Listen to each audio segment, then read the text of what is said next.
Very good morning everyone. Stock Bangla চ্যানেলে আপনাদের সকলকে স্বাগত। আজকে 10th নভেম্বর। আজকে ইন্ডিয়ান মার্কেটে নিফটি ফিফটি 25,500 উপরে যায় কিনা, 25,500 উপরে গেলে কতক্ষণ স্টে করে এটা দেখার থাকবে। আগের দিন শুক্রবার তো একদম 25,500 নিচে ক্লোজ দিল, যেটা ইন্ডিয়ান মার্কেটের জন্য খুব একটা গুড নিউজ নয়। মানে 25,500 একটা মেজর সাপোর্ট লেভেল, ওটার নিচে ক্লোজ দেওয়া মানে বেয়ারিশ ভিউ মার্কেটে আবার মানে চলে এসছে। এবার সেক্ষেত্রে দেখা যাক আজকে কতখানি কি মুভমেন্ট দেয়। 25,500 উপরে আজকে কতটা মুভমেন্ট দেয়। এবার রেজিস্ট্যান্স রয়েছে 25,600, 650, 700 লেভেলে, ভাবলাম একটা রেজিস্ট্যান্স।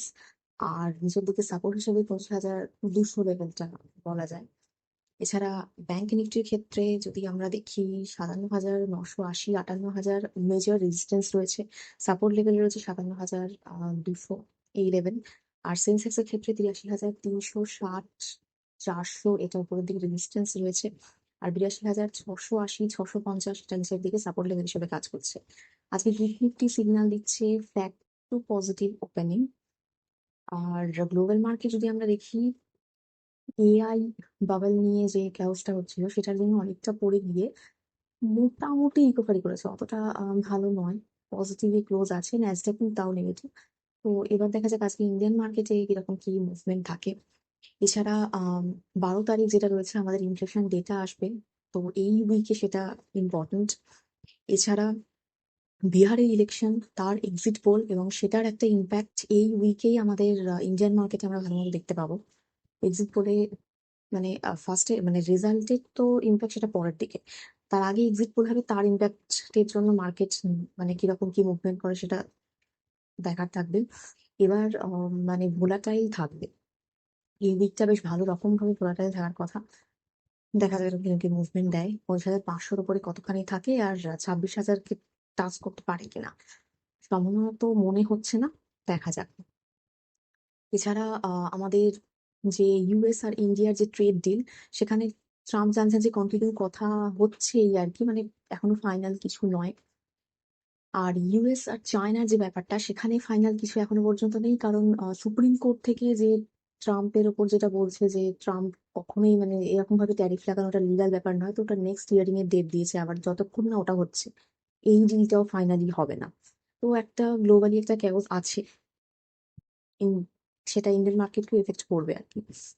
এবার ইন্ডিয়ান মার্কেটে যদি আমরা চলে আসি, দেখছি হেভেলস আর এইচবিআই এই দুটো গ্রুপের মধ্যে যেটা ডিসপিউট চলছিল। এইচবিআই গ্রুপ হেভেলস মানে যে ট্রেডমার্ক নিজের মানে হেভেলস এর যে ট্রেডমার্কটা সেটা নিজেদের প্রোডাক্টের জন্য আর কি ইউজ করে। তো সেই ডিসপিউটটা কেটে যায়। এই হেভেলস 130 কোটির কাছাকাছি টাকা পে করে মোটামুটি সেটেলমেন্ট করছে। তো হেভেলস আজকে ফোকাসের মধ্যে রাখতে পারেন। এছাড়া ওলা ব্যাটারি, ইভি ব্যাটারি, সেখানে এন্ট্রি নিয়েছে, আমি আগেও বললাম, আপনাদেরকে খবরটা বলেছি। এবার এলজি যে এনার্জি কোম্পানি, তারা অ্যালিগেশন চাপাচ্ছে যে এলজি ব্যাটারির যে টেকনোলজি সেটা ইউজ করে মানে অ্যাকচুয়ালি চুরি করে সেটাকে রিব্র্যান্ডিং করে ভারত সেল হিসেবে বিক্রি করছে। তো ওলার উপর একটা বিরাট বড় অ্যালিগেশন, আপনারা ফোকাসে রাখতে পারেন ওলাকে। এছাড়া কোল ইন্ডিয়া দামোদর ভ্যালি কর্পোরেশন এটা জয়েন্ট ভেঞ্চার করছে 21,000 কোটি টাকার থার্মাল পাওয়ার প্ল্যান্টের জন্য। এটা হচ্ছে ঝাড়খণ্ডে। প্ল্যান্টটা টোটালি অপারেশন স্টার্ট হচ্ছে FY 32 থেকে। আপনারা ফোকাসে রাখতে পারেন চাইলে। এছাড়া নালকোর আমরা রেজাল্ট দেখলাম, প্রফিট রয়েছে 37% আপ রয়েছে, বেড়েছে রেভিনিউ 7% আপ রয়েছে, ডিভিডেন্ড ঘোষণা করেছে, আপনারা ফোকাসে রাখতে পারেন। জেএসডব্লিউ সিমেন্টের রেভিনিউ বেড়েছে 17.4%। রেজাল্ট রয়েছে, আজকে মার্কেট এরকম কি মুভমেন্ট দেয় সেটা দেখার থাকবে। আদিত্য বিড়লা ক্যাপিটালের ক্ষেত্রে যে কনসলিডেটেড প্রফিট আফটার ট্যাক্স সেটা 3% বেড়েছে, রেভিনিউ বেড়েছে 4%। তো রেজাল্ট ভালো, মার্কেটের রিয়াকশন আজকে দেখার থাকবে। এছাড়া ট্রেন্টের ক্ষেত্রে আমরা দেখছি যে 11% ওদের প্রফিট বেড়েছে, রেভিনিউ বেড়েছে 16%, রেজাল্ট ভালো। বাজাজ অটোর ক্ষেত্রে প্রফিট আফটার ট্যাক্স বেড়েছে 24%, রেভিনিউ 14%।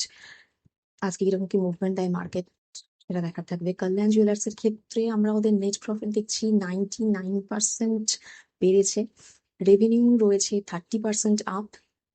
আজকে কিরকম কি মার্কেট মুভমেন্ট দেয়, কতটা পজিটিভলি মুভমেন্ট দেয় সেটা দেখার থাকবে। এছাড়া টরেন্ট ফার্মার রেজাল্ট বেরিয়েছে, সেখানেও 30% প্রফিট রয়েছে, রেভিনিউ 14% বেড়েছে।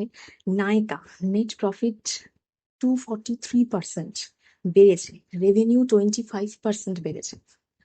আপনারা চাইলে এই কোম্পানিগুলোকে ফোকাসে রাখতে পারেন। আবারও বলছি, কোনো স্টক রিকমেন্ডেশন নয়, স্টাডি পারপাসে, যেহেতু এদের রেজাল্ট গুলো বেরিয়েছে, স্টাডি পারপাসে এদেরকে ফোকাসে আপনারা রাখতে পারেন, অ্যানালিসিস করতে পারেন। এছাড়া আদানিকে ফোকাসের মধ্যে রাখবেন।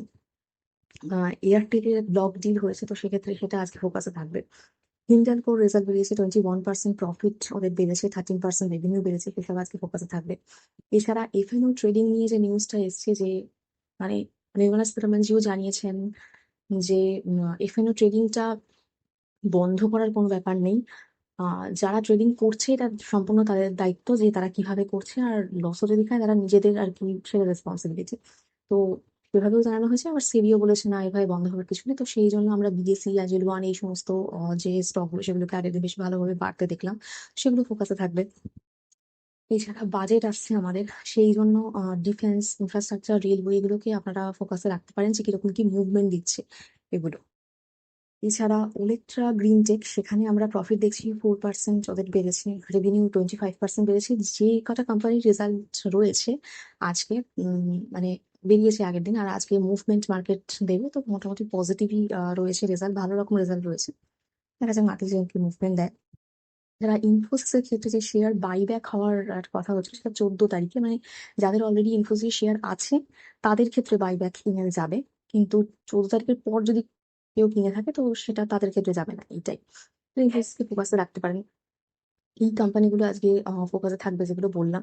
এছাড়া আইপিওর ক্ষেত্রে আজকে লিস্টিং লেন্সকার্ট, ওটাকে খেয়াল রাখতে পারেন চাইলে।